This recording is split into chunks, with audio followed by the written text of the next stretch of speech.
Hello दोस्तों, तो कैसे हैं आप लोग। स्वागत है आपका study to know education YouTube channel में। आप लोग थंबनेल देख लिए होंगे, जिसमें आज हम लोग डिस्कस करेंगे ट्रिब्यूनल्स के बारे में। ट्रिब्यूनल्स मतलब अधिकरण, हिंदी में उसको कहा जाए तो अधिकरण या न्यायाधिकरण कहा जाता है, जो कि आपका एक जुडिशियरी का पार्ट है। और इसमें हम लोग जुडिशियरी के अंदर इसको कंसीडर करते हैं और हम आगे बढ़ते हैं और ट्रिब्यूनल के बारे में सारा कुछ जानने का कोशिश करते हैं कि ट्रिब्यूनल्स आखिर होता क्या है, जो कि सारे लोग को जानना ज़रूरी है।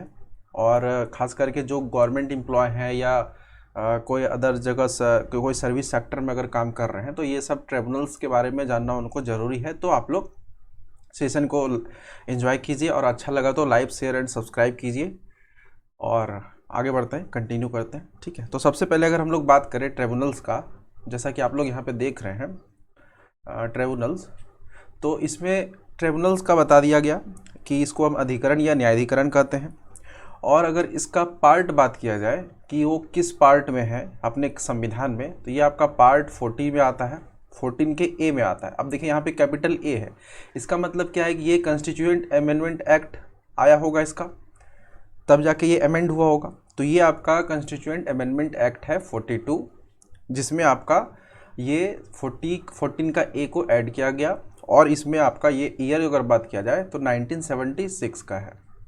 ठीक है, तो 1976 में इसको ऐड किया गया 14 के ए में ट्रिब्यूनल्स। और अगर इसका आर्टिकल बात किया जाए, अभी तो ये पार्ट है आपका 14 का ए, अगर इसका आर्टिकल बात किया जाए तो ये आर्टिकल है आपका 323 के ए में। देखिए यहाँ भी कैपिटल ए है एंड 323 का बी, ये देखिए सब इसका आर्टिकल है ए एंड बी, तो ये भी कैपिटल है, इसका मतलब ये भी अमेंड होके आया है। तो इसका अगर बात किया जाए तो 323 ए का, तो इसमें हम लोग कैट और सेट के बारे में बात करते हैं, कैट एंड सेट। तो वो अभी बताएंगे क्या होता है कैट एंड सेट, जिसको हम लोग कैट को कहते हैं सेंट्रल एडमिनिस्ट्रेटिव ट्रिब्यूनल्स, सेट को कहते हैं स्टेट एडमिनिस्ट्रेटिव ट्रिब्यूनल्स। तो स्टेट और सेंट्रल दोनों का अलग अलग होता है, जिसके बारे में हम लोग बात करेंगे। और फिर उसके बाद अगर 323 के बी में अगर देखा जाए, तो जो भी आपके अदर ट्रिब्यूनल्स आते हैं, अदर ट्रिब्यूनल्स स्टेट और सेंट्रल के अलावा जो भी ट्रिब्यूनल्स है, जैसे आपका एनजीटी हो गया या एक्सपोर्ट इंपोर्ट वाला हो गया, तो ये सब आपका ट्रिब्यूनल्स आपका 323 के बी में आता है। तो इस बात को आपको ध्यान रखना है, अगर ट्रिब्यूनल्स का कोई क्वेश्चन आ रहा है तो इस सब में भी से आने का चांसेस है। 42 कंस्टिट्यूएंट अमेंडमेंट एक्ट 1976 के थ्रू पार्ट 14 के ए को ऐड किया गया, और ये आपका आर्टिकल 323 के ए एंड 323 के बी में है। ठीक है, जो कि आपका कैट और सेट के बारे में बात करता है और अदर ट्रिब्यूनल्स। और देखिए यहाँ पे हम लोग लिखे हैं नेशनल ग्रीन ट्रिब्यूनल्स, ये इंपॉर्टेंट है इसलिए हम यहाँ पे ऐड किए हैं, जो कि ये अदर ट्रिब्यूनल्स में आता है। ठीक है, बाकी हम लोग सेंट्रल एडमिनिस्ट्रेटिव ट्रिब्यूनल्स और स्टेट एडमिनिस्ट्रेटिव ट्रिब्यूनल्स के बारे में बात करेंगे। और एक बात और बता दें, अगर आर्टिकल 323 के ए में देखा जाए तो इसमें ओनली सेंट्रल गवर्नमेंट कानून बना सकते हैं, ओनली सेंट्रल गवर्नमेंट कानून बना सकते हैं, चाहे वो कैट हो या सेट हो। तो कैट हो या सेट हो, 323 के ए के अंदर हम लोग सेंट्रल गवर्नमेंट के, हम लोग नहीं सॉरी, सिर्फ ओनली सेंट्रल गवर्नमेंट ही लॉ बना सकते हैं। अगर 323 का बात किया जाए तो इसमें सेंट्रल भी कानून बना सकते हैं and state, both central and state दोनों कानून बना सकते हैं आपका 323 के बी में, क्योंकि ये अदर ट्रिब्यूनल्स हैं। तो जिसका जैसा रिक्वायरमेंट होता है उसके हिसाब से लॉ बनाते हैं। यानी कि यहाँ पे दोनों बात कहा गया, 323 के बी में सेंट्रल एंड स्टेट दोनों काम करेंगे और लॉ बनाने का काम करेंगे, और 323 के ए में ओनली सेंट्रल गवर्नमेंट लॉ बनाएंगे।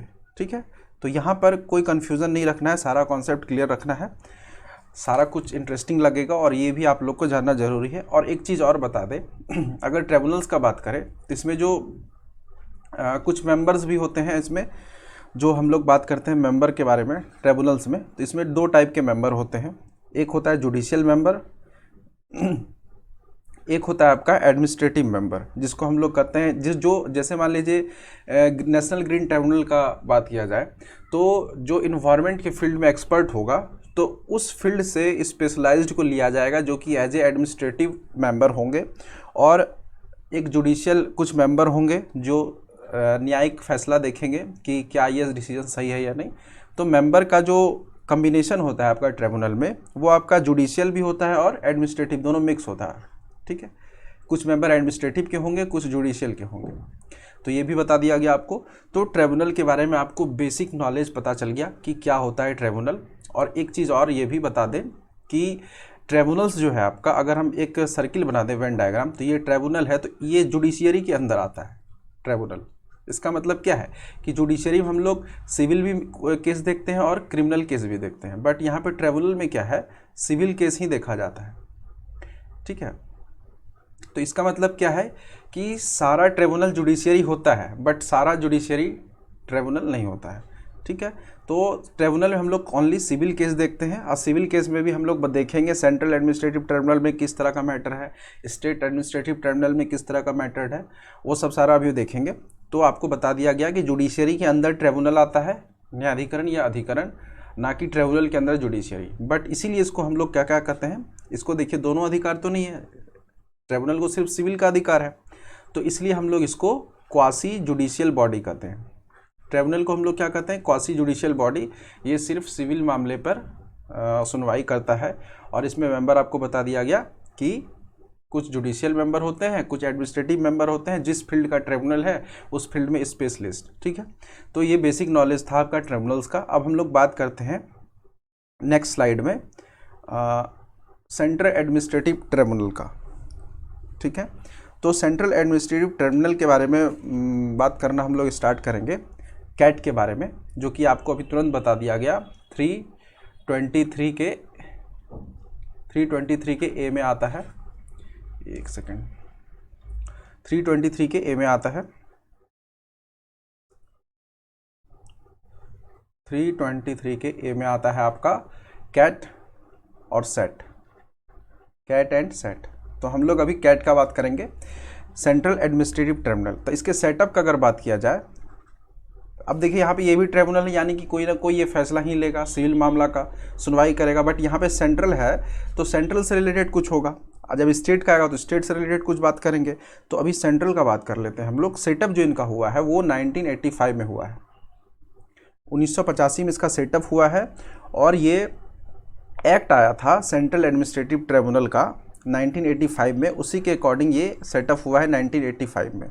1985 में एक्ट आया था, और उसके अकॉर्डिंग 1985 में इस्टेब्लिश किया गया सेंट्रल एडमिनिस्ट्रेटिव ट्रिब्यूनल। अब यहाँ पे देखिए मेंबर का अगर यहाँ पे टॉपिक दिया हुआ है, तो मेंबर का अगर बात करें तो इसमें टोटल इसमें दो पार्ट में डिवाइड है। एक होते हैं चेयरमैन, कुछ होते हैं इसमें डिप्टी चेयरमैन, क्योंकि सेंट्रल है। ठीक है, अब सेंट्रल है तो उसका कुछ बेंच अदर स्टेट में भी होगा सेंट्रल एडमिनिस्ट्रेटिव ट्रिब्यूनल का, तो वो सब भी बात ध्यान में रखते हुए हम लोग बात करेंगे। देखिए यहाँ पे अगर चेयरमैन का बात किया जाए तो चेयरमैन एक होते हैं आपका, और अगर डिप्टी चेयरमैन का बात किया जाए तो टोटल ये 16 डिप्टी चेयरमैन होते हैं आपके सेंट्रल एडमिनिस्ट्रेटिव ट्रिब्यूनल में, क्योंकि बहुत सारे बेंचेज होने की वजह से 16 यहाँ पे किया गया है। और अगर इसके मेंबर का बात किया जाए कि कितने मेंबर होते हैं, तो इसमें आपका मेंबर होता है 49 आपका मेंबर होगा। और जो मेंबर अपॉइंट होंगे वो भी आपको बता दें कि प्रेसिडेंट के द्वारा अपॉइंट किया जाएगा। 49 मेंबर जो भी अपॉइंटमेंट होगा 49 मेंबर का सेंट्रल एडमिनिस्ट्रेटिव ट्रिब्यूनल में, वो प्रेसिडेंट करेंगे। ठीक है, और अगर रिमूवल का बात किया जाए तो वो भी प्रेसिडेंट ही रिमूव करेंगे, बट यहाँ पे एडवाइस किसका लेंगे, advice of supreme court. Supreme court का एडवाइस लिया जाएगा तभी जाके ये रिमूव होंगे। तो ये आपका मेंबर का सारा कॉन्सेप्ट क्लियर। 49 मेंबर होते हैं, एक चेयरमैन होता है, 16 डिप्टी चेयरमैन होते हैं। ठीक है, अगर इसके हेडक्वार्टर का बात किया जाए तो इसका हेडक्वार्टर आपका न्यू दिल्ली में है। ठीक है, न्यू दिल्ली। और इसके बेंचेस का बात किया जाए तो 16 डिप्टी चेयरमैन, इसका मतलब 16 बेंच भी होगा, तो 16 बेंच होता है। और ये पूरा ऑल ओवर इंडिया में होता है, ऑल ओवर इंडिया।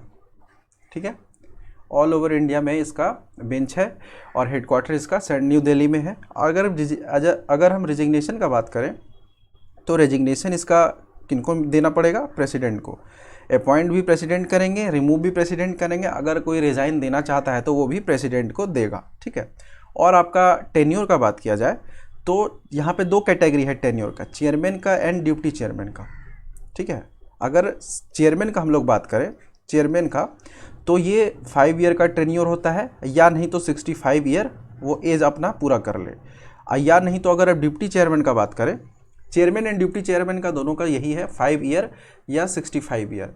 ठीक है, दोनों का। अगर हम मेंबर का बात कर ले तो मेंबर का जो टेन्योर होता है वो आपका 5 ईयर होता ही है, बट ये इसका रिटायरमेंट 62 ईयर है।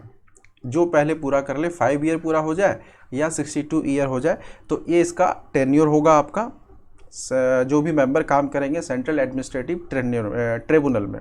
ठीक है, तो ये आपको बता दिया गया। अब इसका देखिए थोड़ा सा वर्क जान लीजिए, जो कि बहुत इंपॉर्टेंट है, जानना चाहिए।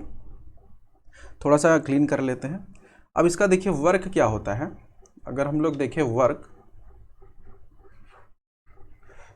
अब देखिए जो भी सेंट्रल गवर्नमेंट एम्प्लॉय है, अगर उसको कुछ प्रॉब्लम हो गया अपने वर्किंग पीरियड में, या कुछ रिक्रूटमेंट मैटर ऐसा हो गया कि मेरा रिक्रूटमेंट होना था, वहाँ पे कुछ प्रॉब्लम क्रिएट हो गया कुछ पेपर वर्क के वजह से, या कुछ ऐसा सर्विस कंडीशन है जो फुलफ़िल नहीं हो पा रहा है कि मेरा सर्विस कंडीशन ऐसा था बट यहाँ पे ऐसा नहीं हुआ, तो ये सब मैटर को कोई भी central government employ central administrative tribunal में ले जा सकता है। और वो एम्प्लॉय ले जा सकता है जो कि ग्रेड ए या ग्रेड बी, ठीक है, ग्रेड ए ग्रेड बी दोनों ले जा सकते हैं सेंट्रल एडमिनिस्ट्रेटिव ट्रिब्यूनल में, जो सेंट्रल गवर्नमेंट एम्प्लॉय हैं। ठीक है, इसमें देखिए कौन कौन सा सर्विस आता है। ऑल इंडिया सर्विस जो भी है आपका, ऑल इंडिया सर्विस के जो भी ऑफिसर हैं वो आपका इसमें जा सकते हैं, या सेंट्रल सर्विस ऑफिसर है, सेंट्रल गवर्नमेंट का कोई सर्विस कर रहा है उसमें कोई ऑफिसर है, तो उसका अगर रिक्रूटमेंट का कंडीशन या सर्विस कंडीशन कुछ फुलफ़िल नहीं होता है या आधा अधूरा है, तो या उस पर कुछ क्लेम करना चाहता है, तो सेंट्रल एडमिनिस्ट्रेटिव ट्रिब्यूनल में जाएगा। या डिफेंस में कुछ ऐसा सिविल पोस्ट है, सिविल पोस्ट, डिफेंस में सिविल पोस्ट, ना कि फील्ड वाला। ठीक है, अब वो भी बताएंगे कौन कौन सा इसमें काउंट नहीं किया जाएगा। तो फील्ड वाला काउंट नहीं किया जाएगा, सिविल वाला काउंट किया जाएगा आपका किसमें, डिफेंस में। तो डिफेंस में अगर सिविल वाला पोस्ट है तो उस पर भी आप कैट में जा सकते हैं। ठीक है, कैट में आप जाइएगा सेंट्रल एडमिनिस्ट्रेटिव ट्रिब्यूनल में, और ये सब मामले को सेंट्रल एडमिनिस्ट्रेटिव ट्रिब्यूनल अपने ओर से देखती है और उसके बाद उसका सब कुछ करता है। अब देखिए किस किस मामले में ये एक्सेप्ट नहीं करती है, या देख लीजिए, इसमें बता देते हैं कि कौन कौन से मैटर है जो ट्रिब्यूनल में नहीं एक्सेप्ट होगा या नहीं जा सकता है। जैसे आपका हम बता दें, जैसे पार्लियामेंट का कुछ पार्लियामेंट जो सचिवालय है, पार्लियामेंट का जो कलेक्ट्रेट होता है, उसका कोई ऑफिसर है अगर, ठीक है, चाहे वो क्या कहते हैं, क्या कहते हैं उसको, वो पार्लियामेंट का जो आपका कलेक्ट्रेट का कोई भी ऑफिसर है, तो वो भी इसमें नहीं जा सकता है। यानी कि पार्लियामेंट का अगर कोई ऑफिसर है तो वो नहीं जाएगा इसमें। ठीक है, और आपका दूसरा, पहला तो ये बता दिए।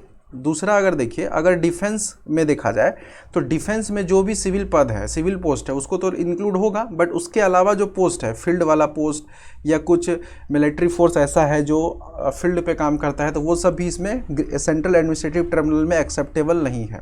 और अगर ऐसा कोई मैटर जो high court and supreme court का ऑफिसर है, थर्ड नंबर अगर देखा जाए, सुप्रीम कोर्ट या हाई कोर्ट, सुप्रीम कोर्ट या हाई कोर्ट का अगर कोई ऑफिसर है या कोई ऐसा अपॉइंट किया गया है जो ये सब वर्क देखता है, सुप्रीम कोर्ट के अधिकारी इसमें नहीं आएंगे। जो भी है अधिकारी ऑफिसर आएगा सुप्रीम कोर्ट या हाई कोर्ट का, वो भी इसमें नहीं आएगा। तो ये सारा 3 मैटर था जो इसमें काउंट नहीं होगा। तो आपको समझ में आ गया होगा बहुत अच्छे तरह से सेंट्रल एडमिनिस्ट्रेटिव ट्रिब्यूनल क्या है, इसमें कौन से मैटर को ले जा सकते हैं और क्यों गवर्नमेंट एम्प्लॉय के लिए ये इम्पॉर्टेंट है। ठीक है, और ये जो डिसीज़न है, जो भी मान लीजिए हम क्या कहते हैं, जो भी डिसीज़न आया, अब मान लीजिए वो आपके फेवर में नहीं है, decision of CAT is challenged in supreme court and high court. Supreme court में भी चैलेंज किया जा सकता है एंड हाई कोर्ट में भी चैलेंज किया जा सकता है, but some tribunals only direct challenge in supreme court. But कुछ ट्रिब्यूनल्स क्या है, कुछ ट्रिब्यूनल्स ऐसा होता है जो कि हम लोग डायरेक्टली चैलेंज कर सकते हैं सुप्रीम कोर्ट में। अब जैसे फॉर एग्जांपल एनजीटी ही देख लीजिए, ये आपका ट्रिब्यूनल है, नेशनल ग्रीन ट्रिब्यूनल, इसको हम लोग डायरेक्ट सुप्रीम कोर्ट में ले जा सकते हैं क्योंकि ये सेंट्रल का मामला हो जाता है। ठीक है, और अगर ये सब जो चैलेंज करने का प्रोसेस अगर हम लोग देखा जाए कि कौन से आर्टिकल में है, तो ये आपका आर्टिकल 136 में, सुप्रीम कोर्ट में हम जो अगर कुछ भी चैलेंज करते हैं कैट के मैटर को, ठीक है, तो ट्रिब्यूनल के मैटर को सॉरी, तो वो आपका आर्टिकल 136 में आता है सुप्रीम कोर्ट में जब चैलेंज किया जाता है। तो ये सब आपको सेंट्रल एडमिनिस्ट्रेटिव ट्रिब्यूनल के बारे में एकदम बेसिक से बता दिया गया है। ट्रेन्योर के बारे में भी डिस्कस हो गया, रिजाइन सेंस, जितना सारा टॉपिक है वो आपका क्लियर है। अब हम लोग चलते हैं नेक्स्ट स्लाइड में, स्टेट एडमिनिस्ट्रेटिव ट्रिब्यूनल में। अब देखिए यहाँ पे स्टेट एडमिनिस्ट्रेटिव ट्रिब्यूनल में। अब इसका भी देखिए क्या है, आपको भी बता दिया गया। इसका अगर आर्टिकल का बात किया जाए तो ये आपका 323 का ए में आता है, 323 के ए में आता है, ठीक है। और इसका भी देखिए क्या काम है, कोई भी जो स्टेट सर्विस ऑफिसर है, वहाँ पे सेंट्रल वाला था, इसमें स्टेट सर्विस जो भी ऑफिसर है उसका कोई रिक्रूटमेंट का मामला या कोई सर्विस कंडीशन जो है फुलफिल नहीं हो रहा है, तो ये सब मैटर को स्टेट एडमिनिस्ट्रेटिव ट्रिब्यूनल में ले जा सकते हैं जो भी आपके स्टेट सर्विस ऑफिसर हैं, ठीक है। और इसके फॉर्मेशन का बात किया जाए तो इसका भी फॉर्मेशन सेंट्रल गवर्नमेंट करते हैं। ऐसा नहीं कि स्टेट एडमिनिस्ट्रेटिव ट्रिब्यूनल है तो स्टेट करेगा, नहीं, सेंट्रल गवर्नमेंट करते हैं।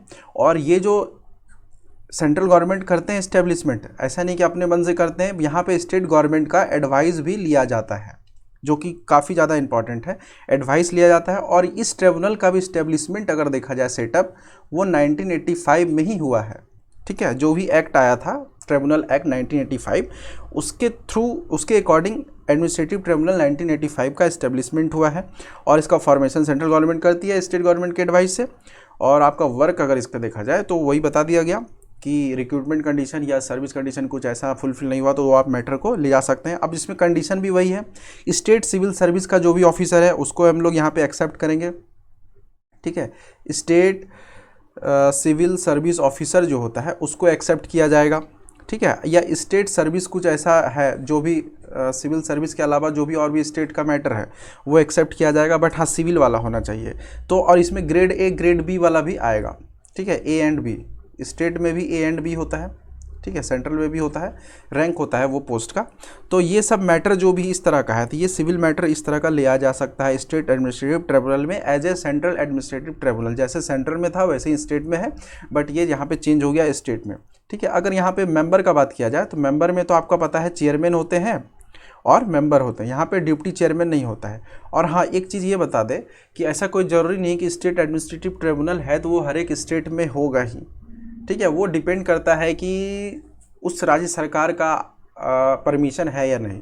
सेंट्रल तो इस्टेब्लिश करती है, सेटअप करती है सेंट्रल गवर्नमेंट, बट वहाँ पे एडवाइस भी स्टेट गवर्नमेंट का होना ज़रूरी है। अगर एडवाइस करती है स्टेट गवर्नमेंट तो वहाँ पे स्टेट एडमिनिस्ट्रेटिव ट्रिब्यूनल सेटअप होगा, अदरवाइज़ नहीं होगा। तो इसका मतलब क्या है कि मेरे जितने स्टेट हैं उतना स्टेट एडमिनिस्ट्रेटिव ट्रिब्यूनल नहीं है, बट हो सकता है, ठीक है। तो ये कोई ज़रूरी नहीं है कि हर एक स्टेट में हो, कोई नेसेसिटी नहीं है, ठीक है।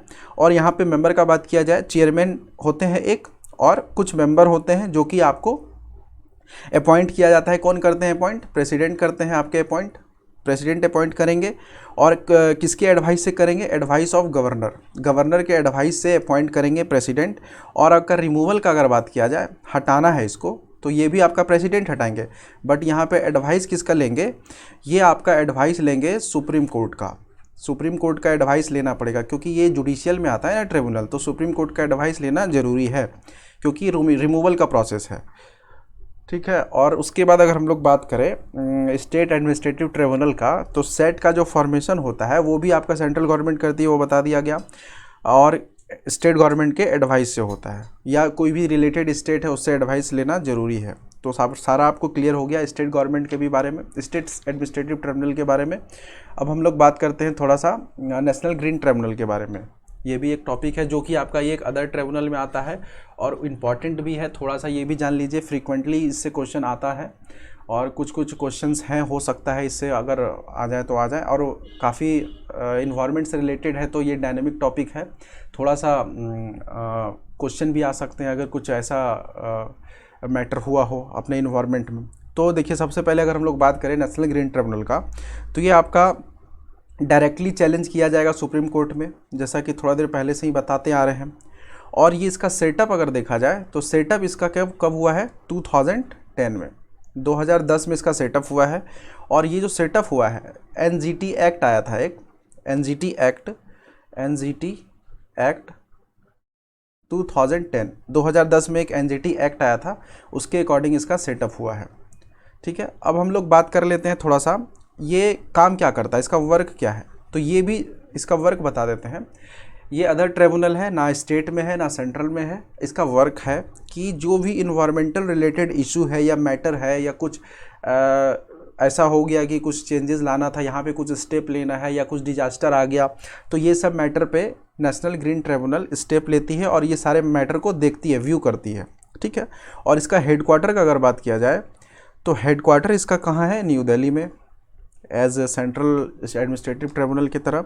और इसके कुछ ब्रांचेस भी हैं जो कि आप लोग को जानना है। तो इसका देखिए टोटल 4 ब्रांच है, जिसमें आपका भोपाल आता है, फिर आपका आता है पुणे, फिर आता है आपका कोलकाता, फिर आता है आपका चेन्नई। यानी कि भोपाल पुणे चेन्नई कोलकाता 4 जगह इसका ब्रांच है। और इसके मेंबर का बात किया जाए तो इसमें भी एक चेयरमैन होते हैं, कुछ मेंबर होते हैं। आप कुछ में बता देते हैं, चेयरमैन आपके 1 होते हैं और जो मेंबर होते हैं इसमें आपके वो टोटल 20 होते हैं। अब देखिए 20 ये कैसे डिवाइड है, 20 जो है आपका इसमें 10 जुडिशियल वाले होते हैं और आपका 10 जो है वो एडमिनिस्ट्रेटिव वाले होते हैं, जो उस फील्ड में एक्सपर्ट हैं, स्पेशलिस्ट, ठीक है। जो उस फील्ड में एक्सपर्ट है तो वो 10 रहते हैं और 10 जुडिशियल रहते हैं। अब जुडिशियल में भी कौन, 10 जो जुडिशियल है, जो उसमें रिटायर्ड जज जो होते हैं आपके, रिटायर्ड जज of high court, high court के जो रिटायर्ड जज हैं उसमें 10 इसमें इंक्लूड होते हैं और 10 एडमिनिस्ट्रेटिव ऑफिसर होते हैं जो उस फील्ड में स्पेशलिस्ट हैं। और जो एक आपका चेयरमैन यहाँ पे बताया गया, अब ये कौन होते हैं, ये भी आपका रिटायर्ड जज होता है, किसका, सुप्रीम कोर्ट का। यानी कि जज जो यहाँ पे मेंबर हैं 10 वो हाई कोर्ट के होंगे, ठीक है। और यहाँ पे आपका जो चेयरमैन है वो आपका सुप्रीम कोर्ट का रिटायर्ड जज होगा और 20 मेंबर होंगे। मतलब कहने का मतलब एनजीटी में टोटल 21 अभी मेंबर होंगे। तो ये सब आपका एनजीटी के बारे में बेसिक जो टर्म था, नॉलेज था, वो आपको बता दिया गया। और इसमें देखिए जो भी इसका डिसीजन होता है वो डायरेक्टली चैलेंज कर सकते हैं सुप्रीम कोर्ट में, ये भी आपको बता दिया गया। और but not challenge in high court, ठीक है। हाई कोर्ट में इसका कोई चैलेंज नहीं होता, डायरेक्टली आप सुप्रीम कोर्ट में जा सकते हैं। तो यहाँ तक आप लोग को क्लियर हो गया होगा ट्रिब्यूनल के बारे में एक एक चीज़, जो कि हमको भी लगता है कि आप लोग को समझ में आ रहा होगा। तो आपको ये सेशन अच्छा लगा तो please like share and subscribe कीजिए और चैनल के साथ बने रहे। वीडियोज़ आएंगे और ईपीएफओ को भी टारगेट किया गया है, यूपीएससी को भी टारगेट किया गया है। तो आप लोग चैनल के साथ बने रहे। देखने के लिए thanks, have a nice day.